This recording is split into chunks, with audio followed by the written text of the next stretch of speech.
ಮಗ ಸತ್ಯವಾಗ್ಲೂ ಅಂತ ಇದೀನಿ, ನಿನ್ಗೆ ಪಿಕ್ಚರ್ ಅರ್ಥ ಆಗಿರಲ್ಲ. ಹೇಯ್, ಯಾರು ಹೇಳ್ತಾ ಇದ್ಯಾ? ನಾನು ಫಸ್ಟ್ ಶೋ ಬಂದಿದ್ದೀನಿ. ಫಸ್ಟ್ ಶೋ ಹೋಗೋದು ದೊಡ್ಡದಲ್ಲ, ಅರ್ಥ ಮಾಡ್ಕೊಳ್ಳೋದು ದೊಡ್ಡದು. ಏನು ದೊಡ್ಡದು ಅಂತ ಇದೆಯಾ? ನಂದೇ ಕಳ್ಳ ದೊಡ್ಡದು. ನಂದೇ ದೊಡ್ಡದು. ನಾನು ಕಲ್ಕಿ, ನಂದೇ ದೊಡ್ಡದು. ಇದು ಸತ್ಯಯುಗ, ನಂದೇ ದೊಡ್ಡದು. ನೋಡೋಣ.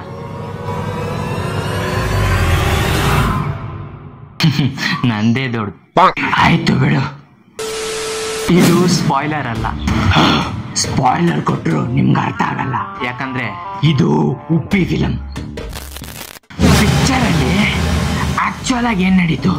ಫಸ್ಟ್ ಸೀನಲ್ಲಿ ಪಿಕ್ಚರ್ ಒಳಗಡೆ ಇನ್ನೊಂದು ಪಿಕ್ಚರ್ ನಡೆಯುತ್ತಾ? ಅವ್ರು ನೋಡಿದ್ನ ನಾವು ನೋಡಿರಲ್ಲ, ನಾವು ನೋಡಿದ್ನ ಅವ್ರು ನೋಡಿರಲ್ಲ. ಅರ್ಥ ಆಗೋ ತರ ಹೇಳಯ. ಕೊನೆ ದಾರಿ. ಕಾನ್ಸಂಟ್ರೇಟ್, ಫೋಕಸ್ ಮಾಡು.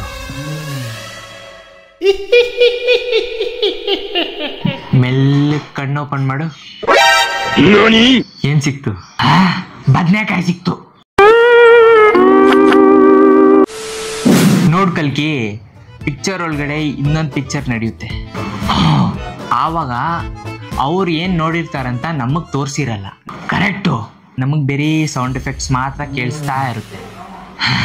ಇಂಡಿಯಾಸ್ ನಂಬರ್ 1 ರಿವ್ಯೂವರು ಅವನು ಇಮ್ಯಾಜಿನೇಟ್ ಮಾಡ್ಕೊಂಡಿರುವ ಕತೆ ಮಾತ್ರ ನಮಗ್ ತೋರ್ಸೋದು. ಸುಟ್ಟೋಗಿರೋ ಕತೆ ರಿಜೆಕ್ಟ್ ಆಗಿರೋ ಕಾರಣದಿಂದ ಶೂಟಿಂಗ್ ಮಾಡಕ್ ಹೇಗ್ ಸಾಧ್ಯ? ಒಂದ್ ನಿಮಿಷ ಸೌಂಡ್ ಎಫೆಕ್ಟ್ಸ್ ಕೇಳಿಸ್ತು ಅಂತ ಅಂದೆ ಅಲ್ಲ, ಕಾಸ್ಟಿಂಗ್ ಅಲ್ಲಿ ಸನ್ನಿ ಇದ್ದಾಳೆ. ಫೋಕಸ್ ಸಿಕ್ತು ನಿಂಗೆ. ಉಪ್ಪಿ ಅಂತೂ ಸುಮ್ನೆ ಹಾಕಲ್ಲ. ಆವಾಗ ಪಾರ್ಟ್ 2 ಬರುತ್ತಾ ಸತ್ಯ? ನಿನ್ಗೆ ಇನ್ನೊಂದು ವಿಷಯ ಗೊತ್ತಾಗ್ಬೇಕು. ಹೇಳು ಸತ್ಯ. ನಾನು ಸತ್ಯ ಅಲ್ಲ, ಮತ್ತೆ ಕಿರಣ್ ಮಾರಾಯ. ಯೂಟ್ಯೂಬ್ ಅಲ್ಲಿ ಬರುತ್ತೆ. ಯಾವ ತರ ವಿಡಿಯೋಸ್ ಹಾಕ್ತೀಯಾ? ಅದು ಬುದ್ಧಿವಂತರಿಗೆ ಅರ್ಥ ಆಗೋ ತರ. ಇಂಡೈರೆಕ್ಟ್ ಆಗಿ ನನ್ಗೆ ಅಂತ ಇದೆಯಾ? ಕತೆ ಅರ್ಥ ಆಯ್ತಲ್ಲ, ಪಟ್ಟಂತ ಸಬ್ಸ್ಕ್ರೈಬ್ ಮಾಡು. ಇಷ್ಟೊತ್ತು ಹೇಳಿದ್ದು ಕತೆನಾ? ಅದು ತಮ್ ಕಲ್ಪನೆಗೆ ಬಿಟ್ಟಿದ್ದು.